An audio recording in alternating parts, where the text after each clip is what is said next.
مؤسسه تحصیلات میانه عمومی رقم 69 دهه دشت جماعت دهاتی سوجینه مؤسسه پیشقدم در سمت تشکیل روند با صفت تعلیم و تربیت در جماعت محسوب می‌یابد.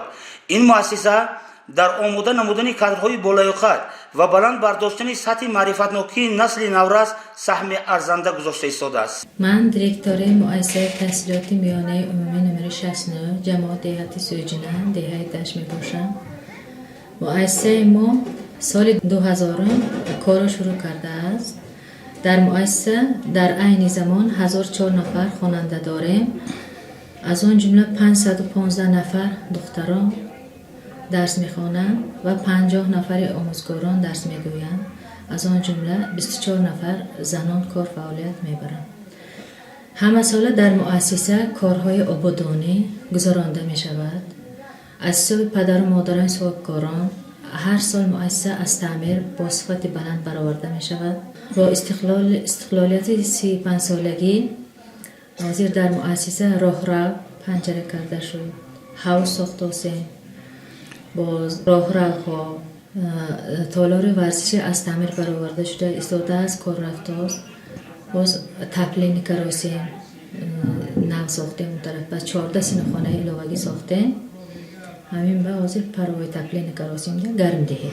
حسابی پدر و مادران در مؤسسه تربیه تعلیم همش با درجه عالی براه مانده شده است. قریب 15 نفر خواننده همین سال شهر و المپیاد اشتراک کردند و جایهای نمونه‌ای را اشغال نمودند. باز از آن جمله کارهای آبادانی خرمگردانی کبودزارکنی ادامه دارد. من باوری کامل دارم که استادان و همه دسته جمعانه کار میکنیم. استقلالیت دولت جمهوری تاجیکستان را 35 سالگیش را با دستاوردهای نظررس پیشواز میگیریم. در مؤسسه شرایط مناسب برای تحصیل فراهم آورده شده است. سینه‌خانه‌ها روشن، واسع و با تجهیزات‌های ضروری تعلیمی تامین می‌باشند.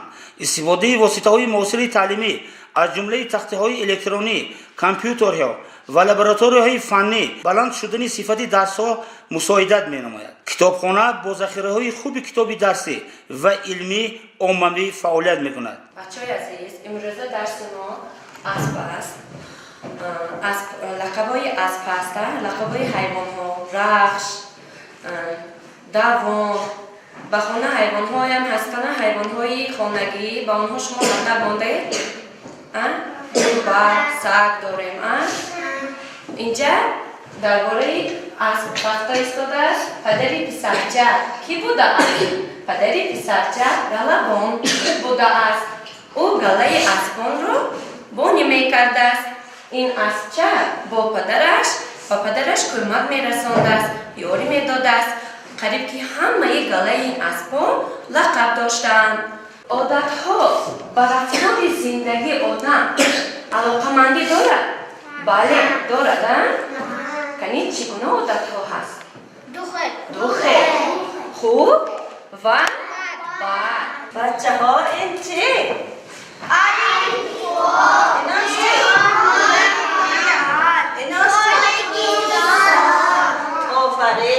اینا چی؟ 4 کنجه، 3 کنجه، 2 شکل، 4 کنجه. آفرین. اینا چی منن؟ کنه کی بخونن؟ زیبا، سبز، رسول، شامش، سارا. وطن به من مادر است، به جانم برابر است. مقدس کی وطن چون دل مرا در بر است. مکتبی ما خانه علم، مکتبی ما جان علم. زی دانش و معرفت مرادی خط نان علم. پرچم تاجیکستان جمعختی آوریموز کشیدسان همیشه دوبنده با سریموز. رمز هر دولت نشان پرچم سرود ملی دل آمان زن. بچه عزیز امروز زنگ درس ما آواز و حرفی خ بوده. همه فهمیدن؟ خ به کلمه ها گفتیم، خواندیم، کتابه خواندید نه؟ آفرین شما با. یعنی در فصل پیشوای ملت ما کیشه میدونن؟ امام علی رحمان ما، بایگری دولت ما، سروری به بهای ما، آزادی شادی ما. کن اسماعیل جان پرچم به شیر بید یک دست؟ پرچم دولت تاجیکستان چون بخت یاور ایمان، خوشحالستان همیشه تا بنده بر سر ایمان. امام علی رحمان جسور اومد میدان، سخنش گرم شیرین، صداوری آفرین.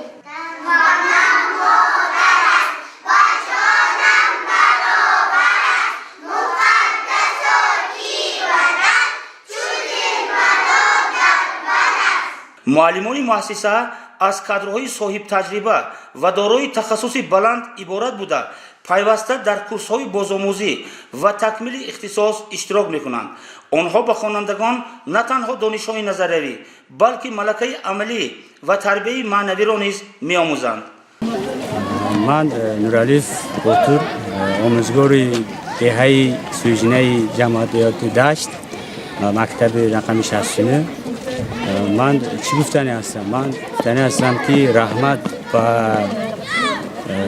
یاری های جنوب اولی و قانون هایی که برآوردن با ما بسیار خیلی لای اومد و ما حرکت میکنیم که بسیار درباره این قانون ها مثلا درباره که آموزگار رو از اندوز آزاد کردن، آموزگار رو از مقامات حربی آزاد کردن از خدمت وطن و دیگر امکانیت هایی که به ما دادن رحمت میگوییم و ما بسیارتر حرکت میکنیم با جوانان کار کنیم، با خواننده ها ما با جاهای المپیاده ها و مسابقه ها اشتراک کنند و وعده میدیم که بسیارتر از بالای خود کار کنیم و جوان ها خیلی پسند است. اولا سلام علیکم به کل مردم جمهوری تاجیکستان. من آموزگار فن خیمیا ابراهیموی نوبت می باشم. من در مؤسسه تحصیلات میانه عمومی رقم 69 از فن خیمیا به خوانندگان تعلیم می دهم. باعث افتخار و سرفرازی است که ما در چنین کشوری آباد و آزاد زندگی داریم. اولا ما مینه‌داری خود را به اساسگذار صلح و وحدت ملی پرزیدنت جمهوری تاجیکستان پیشوای معظم ملت امام علی رحمان میرسانیم و از غمخوری‌های ایشان بسیار شاد هستیم. امروز که ما در سراسر کشور همچون آموزگار تعلیم می‌دهیم، از آن افتخار می‌نماییم که در روزهای نزدیک قانون جمهوری تاجیکستان درباره مقام آموزگار تهیه گردیده با ما چقدر غمخوری‌ها و چقدر لایحه‌های خوب پیشنهاد گردیده. ما برای همین به حکومت کشور مینه‌داری خود را رسانیده برای خلق و وطن خود صاف دلانه خدمت نموده نسل نورس را تربیت می نماییم و به آنها نیز در چنین کشور آباد و آزاد زندگانی کردن صاف دلانه خدمت نمودن را در روحیه آنها خویشتن شناسی و وطن دوستی را تربیت می نماییم. خوانندگان مؤسسه در آزمون‌های فنی، مسابقه‌های ورزشی و چاره‌بینی‌های فرهنگی اشتراک فعال دارند. در چند سال اخیر نمایندگان مؤسسه در المپیادهای ناحیوی و ولایتی جایهای نمایان را اشغال نمودند که این از تلاش رهبریت و آموزگاران مؤسسه شهادت می‌دهد. من عباسخان عبدالرحمانов رئیس شورای سابقه‌داران جنگ مینادی جماعت دیهات سوجینه 55 سال باز من آموزگار هستم. من همین 1 سال زیادتر شد ارون و دیرکتوری مکتب شدم. همین آدم پیش من بر رفتن که استاد معلمی نقشه نیست، شما پیر باشیدم آمده یک دستی گفتم من با 6 ساعت درس داد، خدا با شکر من همینه او دکره آمده هستم. لیکن معلم بسیار غیرتناک. من مکتب 69 به یک بینای نمر 2 تشکیل کردیم، سخاوت پیشاها کردن. البته این بهم باش خواست شدن با یک رهبر در کار. اینجا با من دوست و مثال من حق نظر زرجان ملخان اورون و دیرکتوری ما همه ما یک تانی یک جان شده. من مکتب زیبا شد. حاضر مکتب بسیار نقش شده. بچه ها من پرگل ها دوامات ها همیش نقش شده. این همیش رهبر و وابسته هستند. من اینجا با روز پرزیدنت میشد، من روز پرچم شد، همیش به همان تیارگری دیده وای کردیم که تاجیکستانی ما همه خیلی گلگلشکوب شده استاد است که 35 سال بعد تاجیکستان همه خیلی آباد شد که حتی که دوشنبه رفتم من این دوبای دو گفته خودم وای کرده شهر سبز شدن. با اینجا با یک همه خیلی گپ هست که حاضر مسئولیت پدر مادر در گودک گفتگی خانم برآمد همین با نگاه کرده ما هر ماه صنف مجلس پدر مادر رو گذراندیم. من حاضر همین روز پدر مادر عمومی مکتب شده ایستاده است که بگی پدر مادر که مکتب اگر یک جای کار نکند این کار پیش نمیرد. برای همین پدر مادر آمده دست به اشتراک کردند. اساسی درس حاضر من ریاضی، انگلیسی، روسی، زبان دولتی، الگبرا در آمده همین به هر پدر مادر آمده در آمده دیده معلمای شناخت شده آمده ایستاده است که این آینده تاجیکستان پیش رفتگیش با این هم یک قدم بود. سلام علیکم هموطنان عزیز. اولا همه شما را با روز پرچم ملی تبریک و مبارکباد میکنم. من امروز بخشیده به همین تجلیل در مکتب میانه تحصیل میانه رقم 69 مجلس پدر و مادران تشکیل کرده شد. در اینجا من حضور مجلس جریان مجلس دوام دارد. در اینجا بعضی مسئله ترتیب انتظام، صفت تحصیلات و دیگر همه مسئلات دیده می شود. از این خرسندیم که ماموریت مکتب هرچی وقت همون مجلس ها تشکیل کرده با پدر و مادران یک جای برای تربیه نورسان مجلس تشکیل کرده با هم کار کرده میستند. ورزشگاه با کار کراسیم چند سال پیش که کار میکنیم همینجا من شرکت کوی زده خدا آبادی کراسیم رحمت که جناب عالی با ما با کمک یاردم کراسن. تشکر.